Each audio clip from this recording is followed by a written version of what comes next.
Buenas tardes, estamos en Encuentro Libertario. Hoy nos acompaña una mujer muy sobresaliente en el mundo de la lucha por las ideas libertarias, que es Antonella Marti. Antonella Marti es máster en economía política, en políticas públicas, es escritora, es investigadora, ha escrito libros como La dictadura intelectual populista, y hoy vamos a hablar de un nuevo libro, un libro que está muy reciente, que se llama Capitalismo, un antídoto contra la pobreza. Antonella, muchas gracias por estar aquí, por tu tiempo. Muchas gracias, Eduardo. Gracias a vos. Un placer. Vamos a comenzar. Antonella, la mejor forma de superar los mitos es hablando de realidades, es hablar de la realidad. Prácticamente el socialismo ha construido su propia mitología para disfrazar todos los errores y fracasos que ha tenido a lo largo de sus intentos. Al estar leyendo tu libro, me llama mucho la atención el título que manejas y me gustaría que nos hablaras un poco al respecto, porque vamos a hablar de lo real, ya basta de hablar de esta mitología y coloquemos al capitalismo como un protagonista de nuestra historia. Antonella, ¿por qué el capitalismo es un antídoto contra la pobreza? Efectivamente, yo creo que es algo que la respuesta está precisamente en tu pregunta, ¿no? En cómo también hay que recurrir muchas veces a los hechos, a los datos, a la historia, ¿no? A datos, digamos, y a sucesos fácticos que nos muestren realmente cómo el capitalismo ha ayudado al mundo, a la humanidad, ¿no? Durante prácticamente estos últimos 300 años, ¿no? Estos últimos 250 años, donde cambia la historia de la humanidad para siempre, donde el ser humano empieza a vivir de una manera distinta. ¿Por qué yo hablo de estos 300 años, estos últimos 300, 250 años? Hace precisamente esa cantidad de tiempo se da eso que conocemos como la revolución industrial, ¿no? Se da hace 300 años. Antes de esa revolución industrial, el 90% de la población mundial, ¿no? Prácticamente toda la humanidad, vivía en extrema pobreza. Es decir, el género Homo vivió prácticamente durante el 99% de su existencia igual que los demás animales, en la pobreza extrema. Y es a partir de ese momento, a partir de esa revolución industrial, a partir del auge de la revolución económica que se da, del auge del comercio, del auge del capitalismo, del auge de la libertad económica, que el ser humano empieza a experimentar otra forma de vivir, ¿no? Y pasamos de ese 90% de la población mundial que vivía en extrema pobreza hace 300 años a un 9% de la población mundial que vive en extrema pobreza hoy en día, ¿no? Después de todo ese tiempo. Es decir, hoy el mundo está mejor que nunca, saliendo, ¿no?, de esta crisis de coyuntura del COVID-19, pero el mundo ha, digamos, experimentado mejoras increíbles, ¿no? Inimaginables, en términos de avances científicos, avances médicos, avances tecnológicos, avances en la ayuda para el bienestar, digamos, individual, ¿no? Para sobrellevar el día a día. Y creo que acá lo que tenemos que replantearnos, o al menos pensar y mostrar, es cómo el capitalismo, cómo la libertad funciona, cómo ha dado buenos resultados cada vez que se ha aplicado, a diferencia del socialismo. El socialismo es esa ideología que se basa y gira en torno a la creación de mitos, porque siempre necesita mitos para poder sostenerse, y por eso atenta tanto contra la libertad de expresión, atenta tanto contra los medios de comunicación, porque son los principales en quebrar esos mitos que precisamente el populismo, el socialismo, el marxismo, la izquierda necesita para seguir vigente. Entonces, creo que lo que tenemos que empezar a hacer es quebrar y romper esos mitos bajo los cuales se ha erguido la izquierda, ¿no? Ese marxismo latinoamericano o mundial, incluso si lo querés pensar, ¿no? Entonces, yo creo que hay que partir por ahí, hay que partir por números, hay que partir por hechos, hay que partir por datos históricos que nos muestren cómo el mundo ha cambiado a partir de la implementación de ciertas ideas que favorecieron al desarrollo y al progreso de la humanidad. Muchas gracias, Antonella. Y sí, justamente creo que una de las principales virtudes de tu obra es que abordas hechos concretos, datos fuertes, cifras científicas, etcétera, ¿no? Y me gusta mucho el título que manejas en tu primer capítulo, donde dices, para comenzar el universo, el juego de billar cósmico. Entonces es prácticamente toda una genealogía del origen del universo, partes al origen, a las bases, a lo real, porque aquí estás hablando de lo real. no estamos hablando de mitología, estamos hablando de lo real y partes de hechos reales, para después llevarlo al surgimiento del Homo sapiens, a la llegada del hombre a este mundo. Si prácticamente el universo tiene millones de años, miles de millones de años que ha existido, el ser humano es apenas un suspiro, pero el ser humano moderno es apenas un instante. Todo lo que el ser humano, con lo que vive hoy, con lo que trabaja hoy, ha existido hace millones de años. Yo te pregunto lo siguiente, porque esta es una idea que me llamó mucho la atención. Si consideras que tanto la evolución del lenguaje como una forma para hacer relaciones con los otros y a su vez crear relaciones económicas con los otros y va a dar que da paso al surgimiento de las civilizaciones antiguas, yo te pregunto lo siguiente, ¿el capitalismo es una forma también de evolución humana?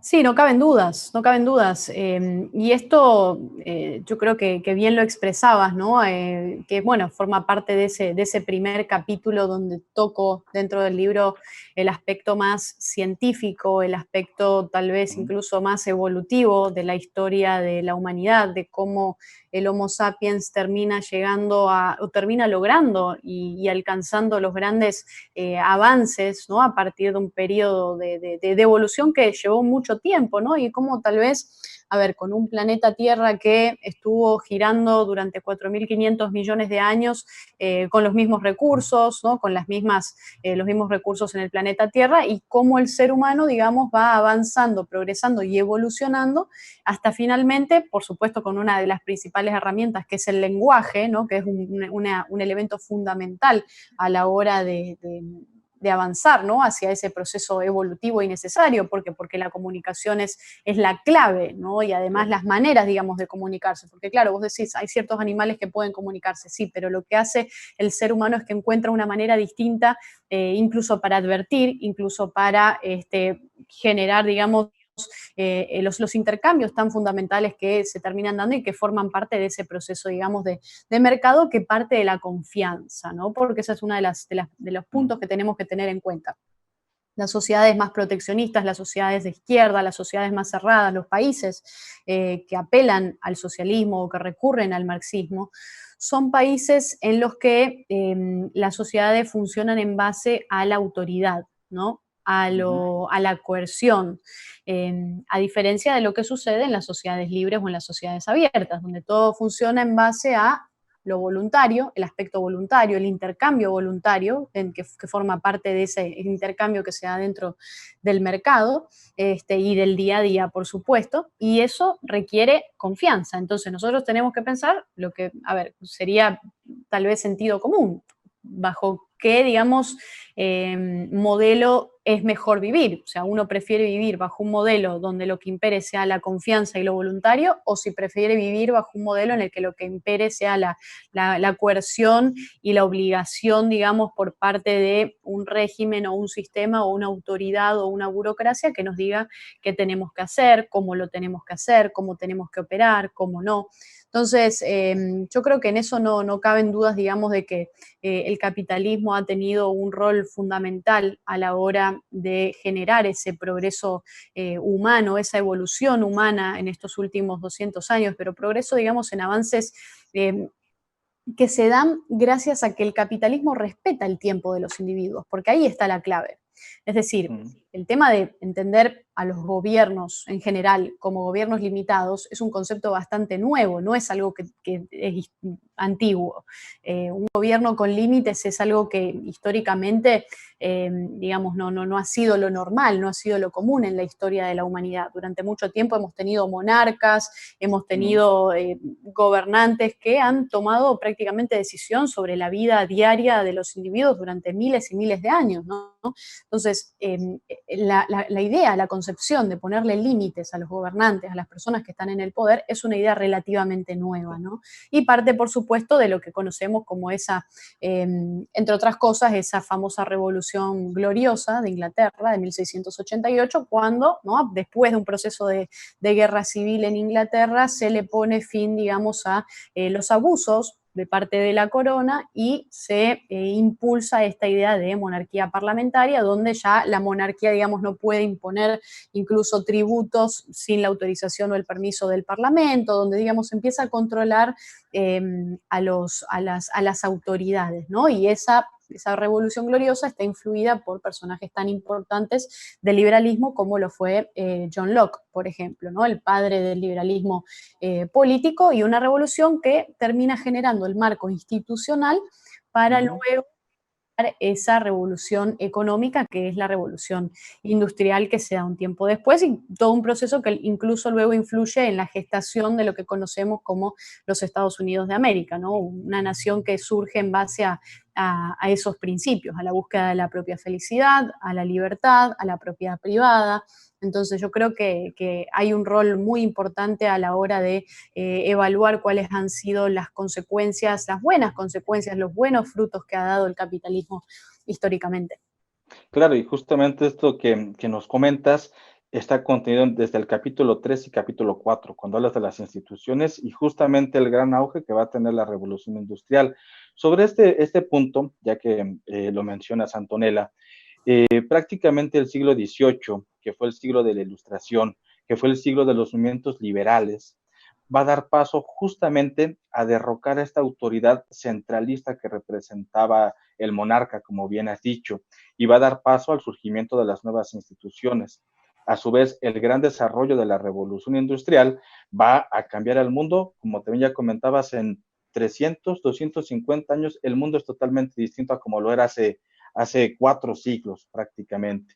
La pregunta que te hago aquí, Antonella, es ¿por qué para los liberales es tan importante y es fundamental la institucionalidad y la propiedad privada? Bueno, principalmente porque la propiedad privada es, digamos, el motor de la civilización, ¿no? Esto ya lo decían incluso nuestros austríacos, ¿no? A la hora, digamos, de generar incentivos, ¿no? Porque cuando algo es de uno mismo, de algo es propio, uno tiende a cuidarlo de una manera mucho más, valga la redundancia, cuidadosa o de una manera mucho más especial que cuando algo, digamos, es de todos, ¿no? Que lo que termina, por eso yo siempre recurro a esto, ¿no? Lo que es de todos o esos bienes públicos o esos bienes de todos no son de nadie, porque nadie los cuida y nadie tiene un interés en que eso, digamos, se cuide o porque, claro, no es de uno. Entonces, partir, digamos, de la esencia de lo que representa la propiedad privada como base fundamental de cualquier civilización, yo creo que es uno de los ejes principales, por supuesto, de las ideas de la libertad, partiendo precisamente de esto, ¿no? Del respeto por lo que es de uno mismo. Y por eso sucede muchas veces en las sociedades donde se aplica el socialismo, el marxismo, el comunismo, donde uno de los primeros blancos a los que atenta y a los que golpean esos sistemas es a la institución o a la idea de la propiedad privada, vemos cómo se terminan generando sociedades estancadas, sin incentivos, digamos que con personas que no, a ver, porque claro, vos imagínate, estás en un país o tenés una economía o un presidente que, eh, digamos, que impera bajo un marco institucional y político donde no hay Estado de Derecho, sino que lo que impera es el humor de ese gobernante de turno, es muy difícil que una persona quiera invertir en un país como ese, ¿no? Y la Claro. inversión y el emprendimiento y la empresa es la herramienta principal para generar la riqueza. Y la generación de riqueza es una de las principales herramientas para combatir la pobreza precisamente. Entonces, si vos no generás ese ambiente institucional donde se respete el Estado de Derecho, es decir, donde exista una división de los poderes, donde ningún poder sobrepase al otro, donde vos tengas incluso una justicia independiente, si vos te fijás, ¿no? Cómo son cómo es lo que representa la estatua incluso de la justicia en tantos tribunales del mundo, en un lado la espada, en otra mano la balanza, pero los ojos están, digamos, vendados. ¿Por qué? Porque la justicia debe ser Claro. independiente y debe existir lo que para los liberales es tan importante, que es la igualdad ante la ley, que es una de las bases fundamentales también para este marco institucional y político, donde no solamente las leyes sean aplicadas iguales para los ciudadanos, sino también para los políticos. Entonces, que todos cumplan y estén todos, digamos, dentro del mismo marco de igualdad ante la ley, que es la única igualdad que existe. Claro, Ahora, y es, sí, perdón. sí. Sí, sí, sí. No, no, no, por No, por favor. favor. Es- Sí, sí, sí, decime. que esto se ve reflejado justamente en la Edad Media cuando no había igualdad ante nada, sino el único mandato era el derecho divino y las castas sociales eran inamovibles, porque no había instituciones. Eso incomoda a los totalitarios, eso incomoda a los regímenes absolutistas. Absolutamente, absolutamente. Durante mucho tiempo, y hemos visto, ¿no? Cómo tal vez esa concepción del derecho divino, e incluso tal vez de ciertas instituciones que han generado, digamos, cierto atraso o le han puesto, ¿no? Ciertos, para llamarlo de alguna manera, ¿no? Palos en la rueda a los avances, a los progresos científicos, Ujú. ¿no? Yo creo que eso es algo que se ha visto durante mucho tiempo, precisamente, ¿no? Durante la Edad Media y en esos momentos en los que era tan difícil plantearse la duda, ¿no? Cuando todo era, digamos, establecido de una manera y había ciertos mandatos y uno no podía cuestionar, ¿no? Ciertos puntos y ciertos aspectos que ya se daban, digamos, establecidos por parte de las autoridades, ya sea de una iglesia o de instituciones distintas, ¿no? Instituciones gubernamentales, o de ciertos caudillos o personas que representaban, digamos, al poder en su totalidad, ¿no? Y que muchas veces se basaban en esto, lo que hablabas recién, del derecho divino, ¿no? Ujú. Claro, y justamente el capítulo 5 de tu obra es un capítulo muy interesante, un capítulo que también merece la pena desmenuzar un poquito más. Yo interpreto un elemento siguiente, no sé, es una reflexión propia. Prácticamente la Ilustración, la Revolución Francesa y la Revolución Industrial fue un movimiento impulsado por la burguesía, que podemos entender como esos empresarios de aquel entonces, esa gente que estaba a favor del libre mercado, en contra del autoritarismo generado por la monarquía. Yo te pregunto, hoy en día, ¿los empresarios hoy en día pueden ser esa resistencia también ante el autoritarismo del Estado? Es decir, si nos puedes hablar un poco más, ¿quiénes son esos seres llamados empresarios hoy en día?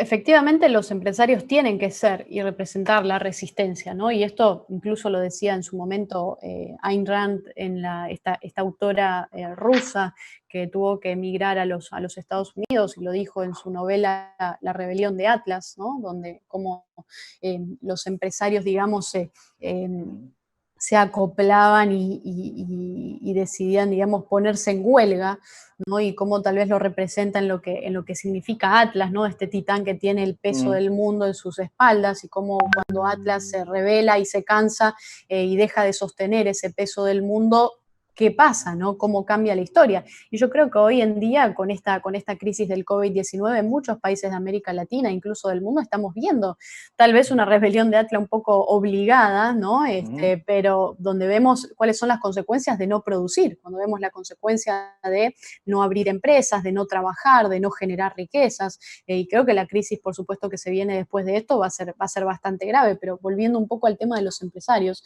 o sea, yo creo que el empresario cumple un rol fundamental a la hora de la generación de la riqueza, ¿no? Y el empresario, que no hay que entenderlo simplemente como la figura de la persona de traje, o sea, el empresario, el emprendedor, puede ser una persona que ujú, tenga una pyme, una pequeña y mediana empresa, puede ser una persona que tenga un negocio de barrio, puede ser el ferretero, el kiosquero, el panadero, el que tiene su lavandería, su mueblería, lo que sea.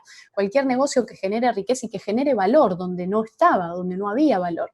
Y ahí está la clave del mercado, ¿no? Y del mercado libre, porque el mercado libre significa, mucha gente plantea, o la izquierda muchas veces plantea a la riqueza como si fuera un juego de suma cero, pero la realidad es que no lo es.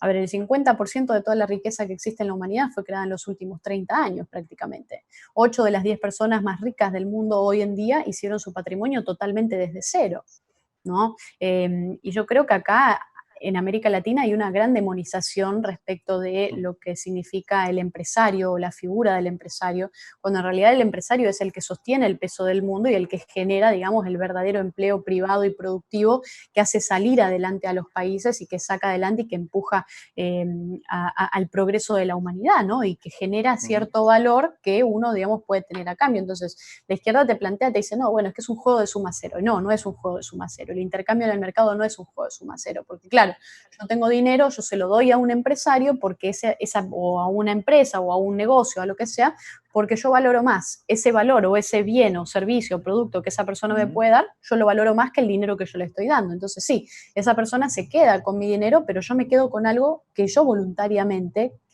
valoré más que el dinero que yo tenía en mi bolsillo y que decidí entregárselo, ¿no? Y ahí entramos un poco en la teoría subjetiva del valor, que parte de la idea de la Escuela Austriaca de Economía, pero yo creo que en esto tenemos que entender la importancia de que las personas en una sociedad libre, digamos, no se enriquecen explotando a otras, como sí sucede bajo socialismo, ¿no? A ver, las personas en una sociedad libre se enriquecen, digamos, dándole a otros lo que desean y mejorando la vida de las personas, ¿no? Y después vemos también, ¿no?, cómo al final del día los que más se benefician del capitalismo terminan siendo muchas veces las clases, digamos, o los sectores más humildes o más pobres, ¿no? Los pobres de las sociedades más libres hoy en día gozan de lujos que eran impensables unos años atrás, ¿no? Y que en las sociedades socialistas, digamos, están disponibles únicamente para los que manejan el poder, para los que forman parte de esa casta política. Es decir, no es lo mismo ser pobre en un país como Suecia, como Estados Unidos o como Suiza, o ser pobre en un país como China, Venezuela, Argentina o México. Esa es otra de las cuestiones que tenemos que tener en cuenta. Entonces, las sociedades libres son prácticamente, sociedades espontáneas, digamos, como decíamos antes, sociedades que no están, digamos, regidas por una autoridad desde arriba. Y creo que esa es la base, digamos, para entender la importancia de cómo las sociedades que adoptan la libertad se enriquecen y las que no adoptan la libertad, las que no adoptan el Estado de Derecho, las que no adoptan los derechos de propiedad, siguen pobres y siguen aferradas a ese estatismo populista que tanta pobreza genera y ha generado. Eso es un hecho. Claro, y esto es un dato muy alarmante, porque hablábamos al inicio de la mitología generada por los socialismos y la realidad que se imprime a la vista de todos, que es incapaz de ver por muchos progresistas que tienen esa visión pesimista, que vivimos el peor de los mundos posibles, que vivimos la época donde hay más desigualdad, más explotación.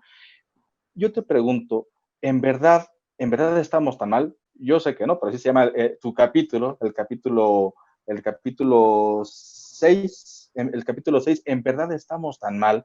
¿Por qué existe esta visión tan desencantada del mundo, en un mundo que a luces es mejor que Bueno, otras eso pasa épocas? porque, digamos, no hay conocimiento respecto de lo que se está viviendo hoy en día, digamos, en la actualidad.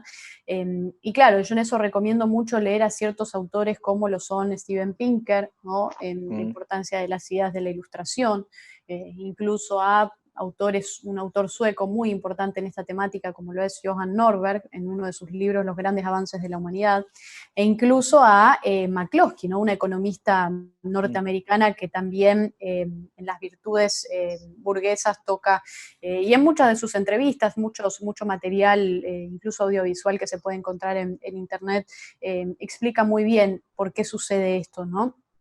Pero a ver, simplemente pensarlo así, para el año 1800 el ingreso de un ciudadano medio en el mundo era entre 1 y 5 dólares al día, ¿no?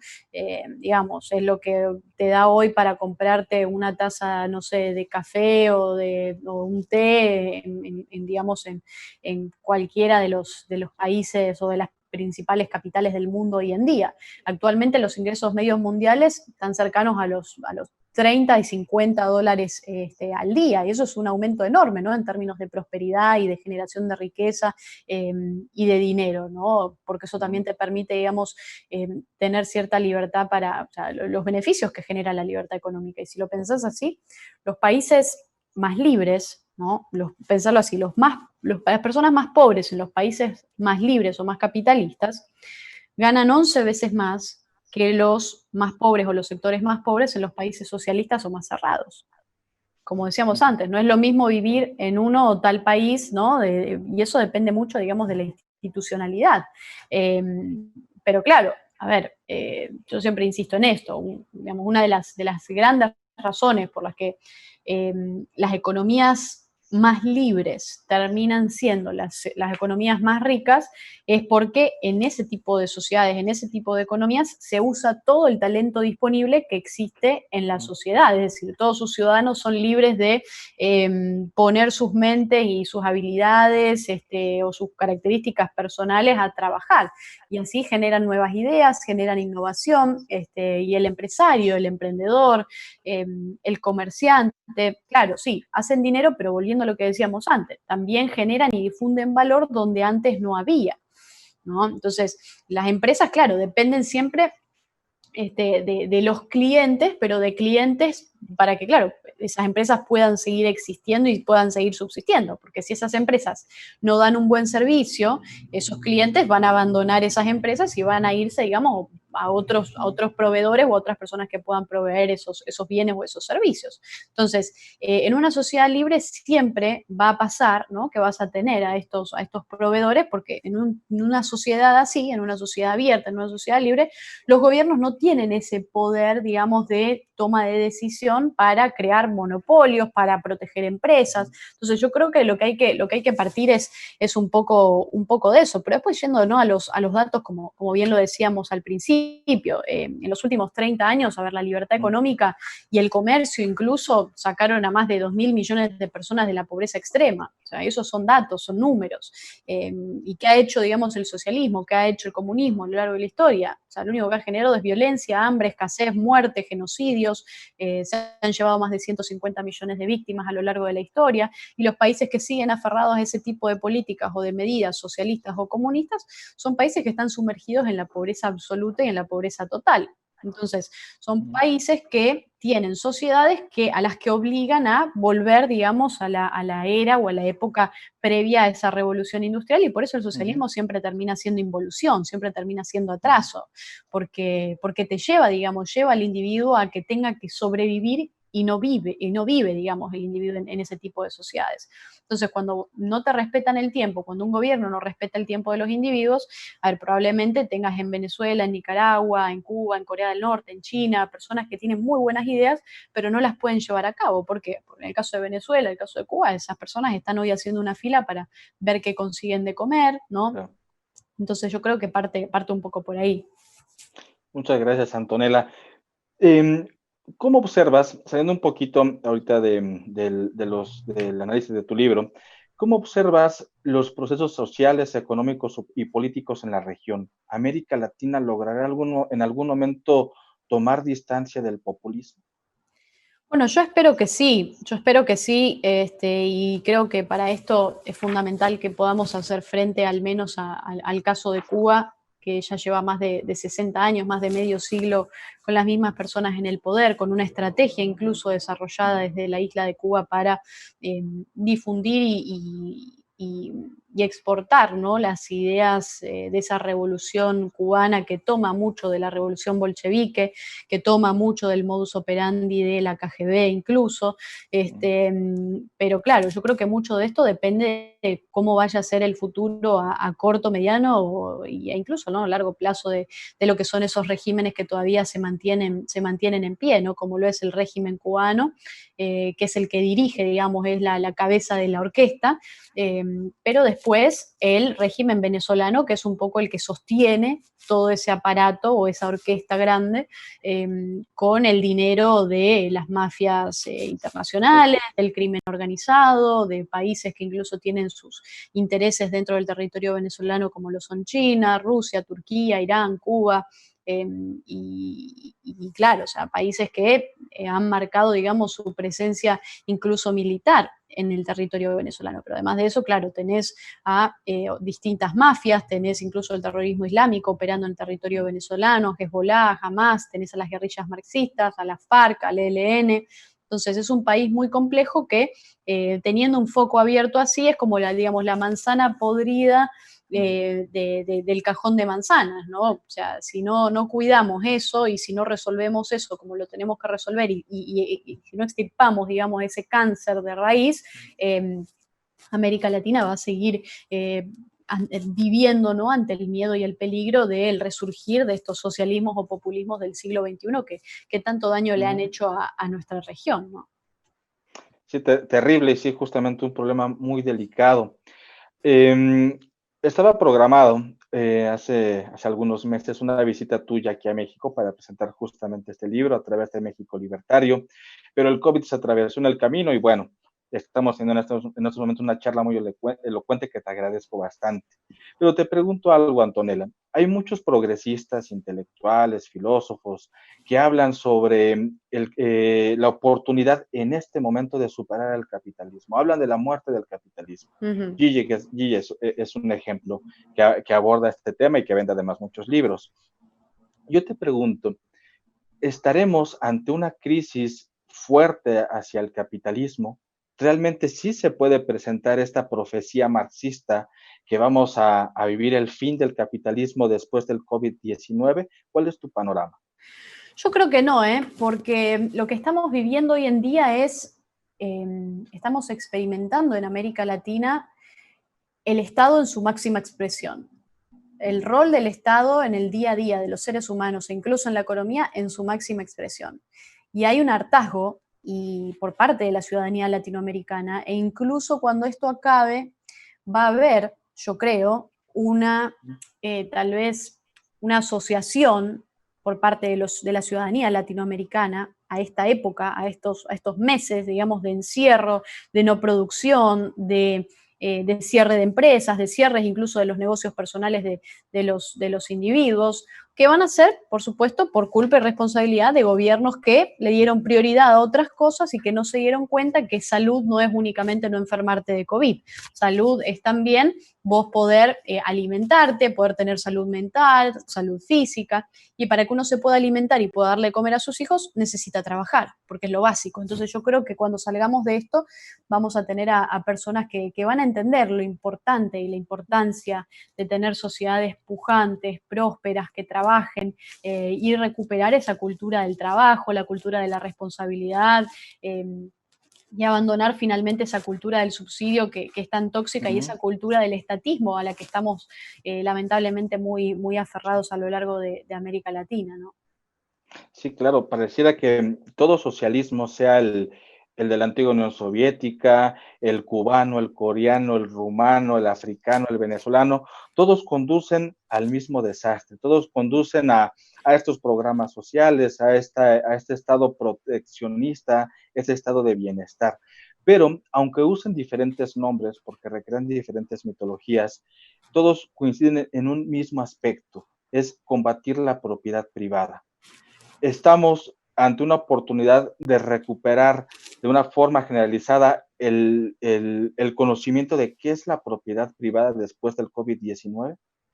Sí, sin dudas, sin dudas. Yo creo que en eso va a ser, digamos, uno de los aspectos incluso principales, ¿no? A la hora de evaluar cómo se salga de este proceso, de esta pandemia, ¿no? Que tanto nos ha golpeado a lo largo de la región, incluso a lo largo del mundo. Pero en esto vuelvo a insistir, o sea, yo creo que tenemos que pensar la manera, digamos, en que tal vez cada ciudadano dentro de una sociedad libre puede y tiene la posibilidad de aspirar a aumentar su riqueza, aumentar los niveles de, digamos, incluso el desarrollo de su propiedad privada, ¿no? De sus bienes, de sus hogares, de sus empresas. Entonces, cada ciudadano en una sociedad libre puede aspirar siempre a aumentar su riqueza y tal vez sus ingresos incluso, ¿no?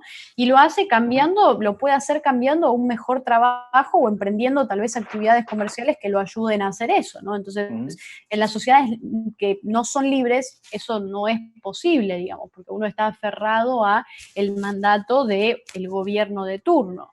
Entonces, a ver, a lo que quiero ir con esto es que en una economía de mercado vos sos libre de moverte de trabajo, de ir a donde quieras, digamos, sin, a ver, cuando vos no sentís que tal vez tenés un comerciante que te está engañando, que te está ofreciendo muy poco por tu dinero, en una sociedad libre vos tenés la oportunidad de moverte y de salirte de eso, ¿no? Pero Claro. claro, cuando tu gobierno es el que te está estafando o cuando tu gobierno es el que te está explotando, ahí no tenés manera de escaparte y no tenés a dónde ir. Entonces, por eso yo creo que en esto la importancia de la propiedad privada va a ser un eje fundamental. Tenemos países, incluso en el caso de Argentina, donde ya se está hablando de nacionalizar empresas, y yo creo que eso es muy tóxico, ¿no? Porque simplemente pensemos en los hechos, cuáles son los países que han recurrido a ese tipo de políticas y si esos países han tenido éxito aplicando ese tipo de políticas públicas o medidas de políticas públicas.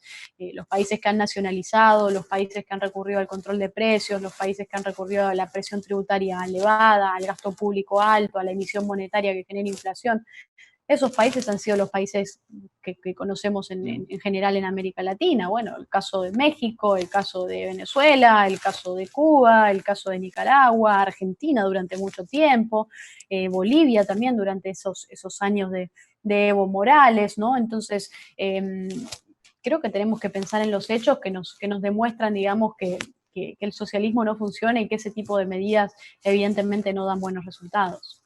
Claro, y son los estados que colocan muros para que la gente no se vaya, justamente por ese motivo. Hablando un poco más, estamos ya casi en la recta final, Antonella. Te quiero preguntar, ¿qué opinas del gobierno de López Obrador? ¿Qué opinas de la situación que está viviendo México actualmente? Bueno, a mí me parece realmente preocupante el rol que está teniendo López Obrador, incluso para América Latina y como ejemplo para América Oh, Latina, incluso la conexión que también hay entre López Obrador y estos populismos, o tal vez llevándolo a mi país, a la Argentina, con personajes como Alberto Fernández, ¿no? Una persona que se abraza a las ideas del Foro de Sao Paulo, que se abrazan al famoso Grupo de Puebla, y que pueden ser, digamos, muy dañinos y perjudiciales para la salud institucional de América Latina, ¿no? Exponiendo y exportando un modelo que es tan tóxico y nefasto y que va en contra de las instituciones, ¿no? Y que hacen un populismo que es muy nefasto, un populismo que muestra, digamos, muchas veces sus peores garras, y que lo hacen, digamos, para contentar muchas veces a un porcentaje, digamos, de la población y que se presentan como caudillos, ¿no? Yo creo que lo que está intentando hacer, al menos desde el comienzo López Obrador, es eso, es mostrarse, digamos, como el gran Mesías, el gran Salvador, el gran representante de la salvación de México. Y creo que es realmente preocupante, al menos para la salud institucional e incluso económica, ¿no? De lo que vaya a hacer México, ¿no? Y de lo que está representando en día hoy México. Entonces tenemos que deshacernos porque esa es otra, ¿no? También, ¿por qué seguimos eligiendo a este tipo de personajes? ¿Por qué seguimos aferrados a elegir a un López Obrador? ¿Por qué seguimos aferrados en América Latina a seguir eligiendo a un Alberto Fernández? ¿Por qué seguimos aferrados a elegir a estos personajes que sus políticas han demostrado ser totalmente nefastas y tóxicas y que vienen de partidos, digamos, que también, que son partidos obsoletos, partidos vetustos, partidos que no dan nada, digamos, no dan frutos buenos ni frutos sanos? Entonces esa es otra pregunta que también un interrogante que tenemos que dejar abierto y preguntarnos por qué América Latina sigue optando por esto. Pero yo creo que claro. estos años al menos y el fracaso de lo que ha sido el socialismo del siglo XXI y ese Foro de Sao Paulo y el caso de Venezuela nos van a representar al menos una especie de vacuna, ¿no? Y mostrarnos cómo el socialismo puede causar y causa tantos estragos, y cómo ha causado estragos desde sus primeros intentos hasta los últimos y cómo ha sido así siempre durante mucho tiempo, ¿no? Sí, claro, prácticamente es una ideología tóxica que va en contra no solamente de la vida, sino de lo que ya comentabas sobre esta evolución humana, es prácticamente regresar a un sentido primitivo Totalmente. de la sociedad. Antonella, tu último capítulo abordas el tema ¿qué países son los que progresan? Tenemos ejemplos en la región, hay esperanzas en que estos ejemplos, quizá Chile sea un ejemplo, ya nos lo dirás tú, que se contagie este éxito generado a partir de modelos económicos y políticos en estos países? ¿Quiénes son estos países que progresan? Bueno, vos fíjate que el caso de Chile es bien interesante, ¿no? Y estas desestabilizaciones que se han dado políticamente en estos últimos meses, yo creo que tienen una influencia muy grande del Foro de Sao Paulo, del Grupo de Puebla, ¿no? De lo que representa el socialismo del siglo XXI. Sí. No obstante, sí, el Estado ha crecido en este último tiempo en países como Chile, pero Chile ha tenido siempre la idea de un modelo, digamos, que durante un buen tiempo se sostuvo con una libertad económica a la que luego se le sumó la libertad política, que es fundamental, porque sin eso, digamos, no hay nada, no sirve, ¿no? Cuando no hay, cuando la libertad no existe en su totalidad, no te sirve de nada y las cosas en el tiempo no se prolongan, ¿no? Y además cuando vas en contra de los derechos humanos, de la vida, yo creo que ahí es un grave problema porque ahí no hay, digamos, liberalismo. Cuando eso sucede, liberalismo no es solamente creer en la libertad económica, liberalismo es creer en la vida, es creer en el respeto por la propiedad privada, en las libertades individuales, ¿no? En la libertad política, en el Estado de Derecho, todo lo que hablábamos al principio. Pero bueno, pensándolo tal vez a nivel un poco más global, yo creo que, bueno, países como Suiza, países como los países nórdicos, Suecia, Nueva Zelanda incluso, el caso de Irlanda, el caso de Portugal también, ¿por qué no? Como distintos países han ido adoptando medidas que dieron buenos resultados y que parten, ¿no? A partir de la austeridad, de reducción del gasto público, de reducción de la presión tributaria, ¿no? De no, digamos, ponerle impuestos altos o de la manera en la que otros países lo hacen, ¿no? A las empresas, ¿no? Que son las principales generadoras de riqueza y de empleo productivo y privado. Entonces yo creo que hay que recurrir a eso y ver cuáles son los países que han dado buenos resultados y cuáles no, ¿no? Yo creo que eso parte por ahí. Pero sí estaremos lejos en la región de esa posibilidad. Pero fíjate en el caso argentino. Argentina pudo ser potencia. Argentina estuvo a punto de ser potencia en sus inicios, ¿no? Cuando adoptó esa constitución de Juan Bautista Alberdi en 1853. Entonces yo creo que América Latina no está para nada destinada al fracaso. O sea, América Latina puede salir adelante, se ha hecho en su momento. Lo que necesitamos es adoptar buenas medidas y entender que hay que abandonar la cultura del estatismo y la cultura del subsidio y de los planes sociales, porque efectivamente son medidas y políticas que no funcionan, ¿no? Y que dan malos resultados. Ok. Antonella, para finalizar te quiero hacer una pregunta sobre cómo consideras tú a lo que se le nombra como el conservadurismo liberal o los liberales conservadores, estas variantes que hay dentro de las ideas libertarias que defendemos. ¿Qué opinas?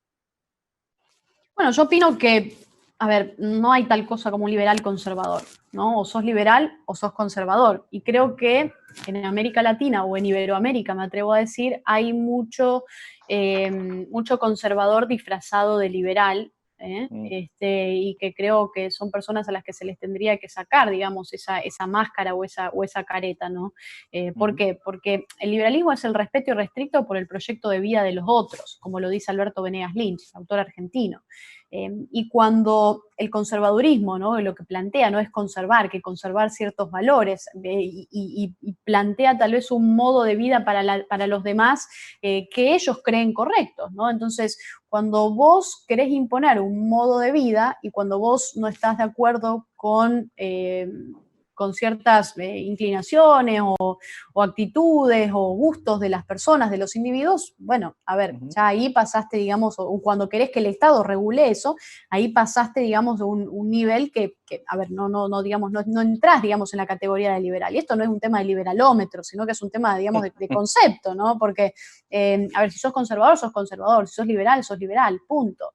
Y pasa con muchos conservadores que algunos, bueno, claro, el conservador te dice, vos podés comerciar con quien quieras, pero no podés consumir lo que quieras, no podés acostarte con quien quieras, no podés hacer con tu vida privada lo que quieras. Entonces, cuando hay gobiernos y personas o partidos que quieren regular, o incluso periodistas, o incluso personas que están, ¿no? en esa militancia, para llamarlo de alguna manera, que quieren, digamos, tener o imponer sus propios valores, ¿no? personales en la vida de los demás, ahí te pasaste, digamos, del límite, porque cada individuo tiene el derecho y la libertad de vivir su vida de la manera en la que cree correcto, ¿no? Porque de eso se trata el liberalismo y de eso se trata la libertad de que se respeten los proyectos de vida personales, profesionales, los gustos, incluso los deseos de los individuos, ¿no? Y entender que la libertad va siempre de la mano de la responsabilidad, es decir, yo puedo mover mis brazos hasta donde llegue tu nariz. Y eso es la libertad, eso es el liberalismo, ¿no? Eso es ser libertario, creer, digamos, en que, o entender la concepción de cómo la libertad siempre va ligada a la responsabilidad. Entonces, si hay conservadores que se llamen conservadores, ultranacionalistas, ultraconservadores o lo que quieran, pero que no se adjudiquen la etiqueta de liberales o libertarios, o bueno, esos inventos que también, o palabrotas ahí que van surgiendo para maquillarse, ¿no? Y esconderse detrás de algo que realmente no son, ¿no? Entonces, si les molesta la vida privada de los demás, que lo digan y que lo expongan, pero que no se disfracen de algo que verdaderamente no son, ¿no? Esa es mi postura. Contundente respuesta, Antonella, y te agradezco mucho. También comento que tu libro está disponible en Amazon. Espero que muy pronto también aquí esté en México. Es una obra que vale la pena leer, es una obra que aborda las realidades, que toma distancia de esos mitos generados por los socialistas y que creo que debe de pertenecer a toda biblioteca, a toda librería que tenga un liberal. Muchas gracias, Eduardo. Te agradezco mucho, Antonella, agradezco mucho a México Libertario, a Víctor Becerra, como productora, la editorial La Sombra de Prometeo, y nos estamos viendo muy pronto en estas charlas, en estos momentos virtuales por el COVID-19. Nuevamente te agradezco, Antonella, ha sido un placer, un gusto escucharte y estamos en contacto pronto. Gracias, Eduardo, un gusto, un placer. Muchas gracias, Víctor, gracias a todos.